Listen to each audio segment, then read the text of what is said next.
اكتر واحد شدني كان توماس اديسون. عارفين ليه؟ عشان يعمل اللمبه 9999 محاوله. تخيل، تعال نحسبها، اكتبوا. ده انت بتكتبهم بتتعب. 1 2 قدهم حتى 10,000 الا واحد. يعني اكيد ده ضارب يا اما فاضي، مش لاقي حاجه ثانيه يعملها.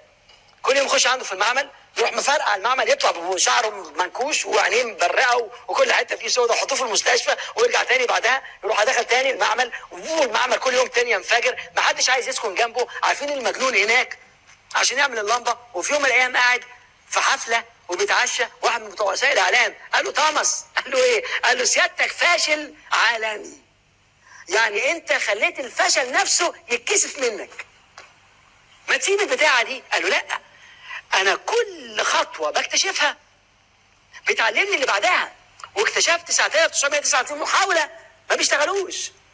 واذا كان حد يعرف حاجه عن اللمبه هو انا، والحمد لله ما سمعش كلامه. ونمر 10,000 عامل لمبه، ايه اللمبه دي في كل حته دلوقتي؟ فتبص لها ربنا سبحانه وتعالى اداله الصبر، اداله الالتزام، اداله الاصرار، اداله الاستمراريه. فمعنى كده بص لي، هل يسمي نفسه فاشل؟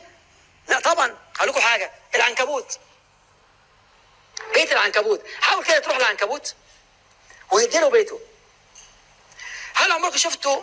طبعا اكيد كلكم عديتوا بالحركه دي قبل كده، تلاقي عنكبوت تهدله بيته بتاع، ما انه في الشارع ما عملكش حاجه، يعني هو في الشارع، المهم وتروح هدد له بيته. عمركم شفتوا عنكبوت بعد لما هديت له بيته راح قاعد مكتئب وبعد يشتكي للعنكبوت تاني، وراح للدكتور عنكبوتي واداله حبايه عنكبوتيه وقعد يقول له انا متعنكب وتعبان جدا نفسيا لانه بوظ لي بيتي، ولا يسال فيك على طول اللي بعد، روح بني تاني من اول وجديد، وابني تاني ولا يتعبك في الاخر. هو طالع نازل، لو هيبنيه يعني هيبنيه. انا كنت في بيتي مره نمله، قعدت شايله حاجه طولها مرتين، اسد لها طريقها، شوف طريق تاني، احط لها رجلي، شوف طريق تاني. قعدت على كده اكتر من ساعتين. ولادي كانوا لسه صغيرين، بناتي، راحوا لامهم، ماما بابا بيلعب مع النمله بقاله ساعتين، هو في ايه بالظبط؟ انا عايز اعرف حاجه.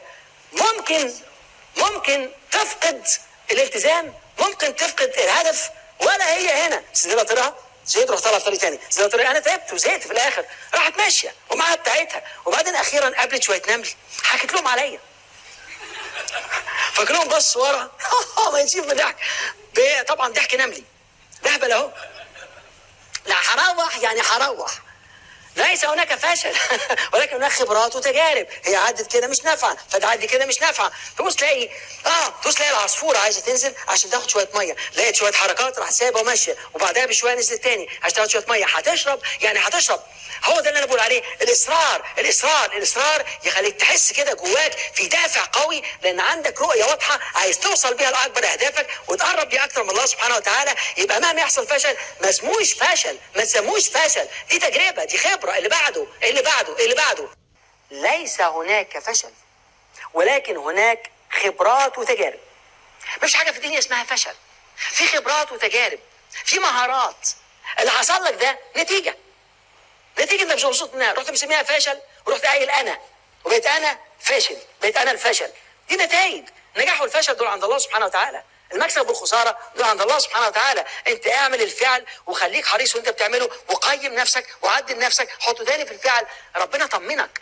ان الله لا يضيع اجر من احسن عملا. ربنا طمنك، فانت خايف ليه؟ ربنا وزع لك الرزق من زمان ومش ممكن اطلاقا يضيعك. انت لما تعملها مره واثنين وثلاثه هتلاقي ربنا يبارك لك اكثر مما تتخيل. هي دي الروعه.